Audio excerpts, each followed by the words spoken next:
ഈ കാണുന്ന സീഷെല്ലിനെ ഞാനൊരു ഭംഗിയുള്ള ഡസ്റ്റ് ഡെക്കോറാക്കി മാറ്റി. ഇതൊരു സ്നെയിലിൻ്റെ സ്കൾപ്ചറാണ്. ഇത് ഞാൻ ക്ലേ വെച്ച് എങ്ങനെയാണ് ഉണ്ടാക്കിയതെന്ന് കാണാനായിട്ട് താഴെ കാണുന്ന ലിങ്കിൽ പ്രസ് ചെയ്താൽ പാർട്ട് 1 വീഡിയോ കാണാവുന്നതാണ്. ഇത് പാർട്ട് 2 വീഡിയോ ആണ്. ഇവിടെ നമ്മൾ പെയിൻറ്റിംഗ് ആണ് ചെയ്യുന്നത്.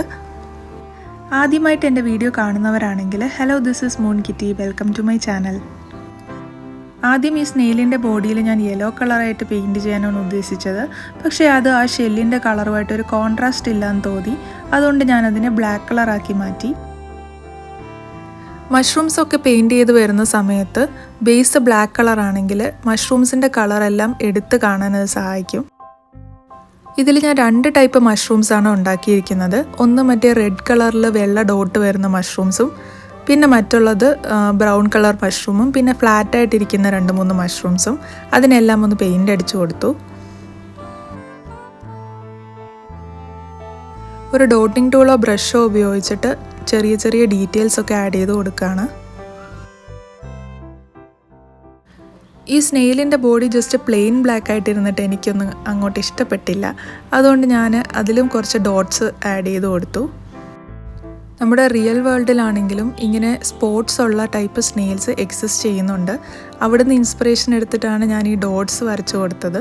ഇനി നമുക്കതിൽ കുറച്ച് മോസ് പ്ലാന്റ്, അതായത് പായൽ പോലെ ഇരിക്കുന്നത് ചെയ്യാനായിട്ട് നമുക്ക് ആമസോണിലൊക്കെ വാങ്ങാൻ കിട്ടുന്ന ഗ്രീൻ കളറ് ഗ്രാസിൻ്റെ കുറച്ച് പൗഡറുണ്ട്.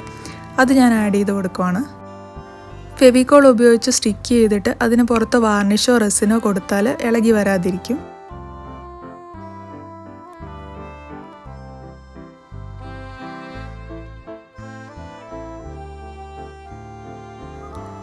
ഇനി ആ സീഷെല്ലിൻ്റെ പാർട്ട് മാത്രം ഞാൻ റെസിന് ഉപയോഗിക്കുകയാണ്. കാരണം എന്താണെന്ന് നിങ്ങൾക്ക് ഈ വീഡിയോ കാണുമ്പോഴേ മനസ്സിലാവും. റിയൽ സീഷെല്ലിന് കളറ് അത്ര നല്ലതായിട്ട് കാണുന്നില്ലായിരുന്നു. റെസിൻ ഉപയോഗിച്ച് കഴിയുമ്പോഴത്തേക്കും ആ സീഷെല്ലിൻ്റെ കറക്റ്റായിട്ടുള്ള നിറം നമുക്ക് കാണാൻ പറ്റുന്നുണ്ട്. പക്ഷേ ഞാൻ സ്നെയിലിൻ്റെ ബോഡിയിൽ റെസിൻ ഉപയോഗിക്കുന്നില്ല. റെസിൻ ആക്ച്വലി ടോക്സിക് ആണ്. അതുകൊണ്ട് എനിക്ക് അധികം അത് ഉപയോഗിക്കാൻ താല്പര്യമില്ല. അതിന് പകരം ബോഡിയിൽ ഞാൻ വാർണിഷാണ് ഉപയോഗിക്കുന്നത്. ഇത്രയും ചെയ്ത് കഴിയുമ്പോഴത്തേക്കും നമ്മളുടെ സ്നെയിൽ സ്കൾപ്ചർ റെഡിയായി കഴിഞ്ഞു. ജസ്റ്റ് ഒരു സീഷെൽ ഉപയോഗിച്ചാണ് നമ്മൾ ഇങ്ങനെ ഒരു സ്കൾപ്ചർ ഉണ്ടാക്കിയിരിക്കുന്നത്. ഇതൊരു ഡസ്റ്റ് ഡെക്കോറായിട്ട് ഉപയോഗിക്കാവുന്നതാണ്. എങ്ങനെയുണ്ടായിരുന്നു ഇന്നത്തെ ക്രാഫ്റ്റ് വീഡിയോ? എല്ലാവർക്കും ഇഷ്ടപ്പെട്ടെന്ന് ഞാൻ വിശ്വസിക്കുന്നു. ഇഷ്ടപ്പെട്ടിട്ടുണ്ടെങ്കിൽ മറക്കാതെ എൻ്റെ വീഡിയോ ലൈക്ക് ചെയ്യുക. അതേപോലെ നിങ്ങളുടെ അഭിപ്രായങ്ങൾ കമൻറ്റിൽ പറയുക. ഇനിയും ഇതേപോലത്തെ ക്രാഫ്റ്റ്സ് കാണാൻ ഇഷ്ടമുള്ളവരാണെങ്കിൽ എൻ്റെ ചാനൽ സബ്സ്ക്രൈബ് ചെയ്തോളൂ. വീണ്ടും പുതിയൊരു വീഡിയോ ആയിട്ട് വരുന്നത് വരെ ബൈ.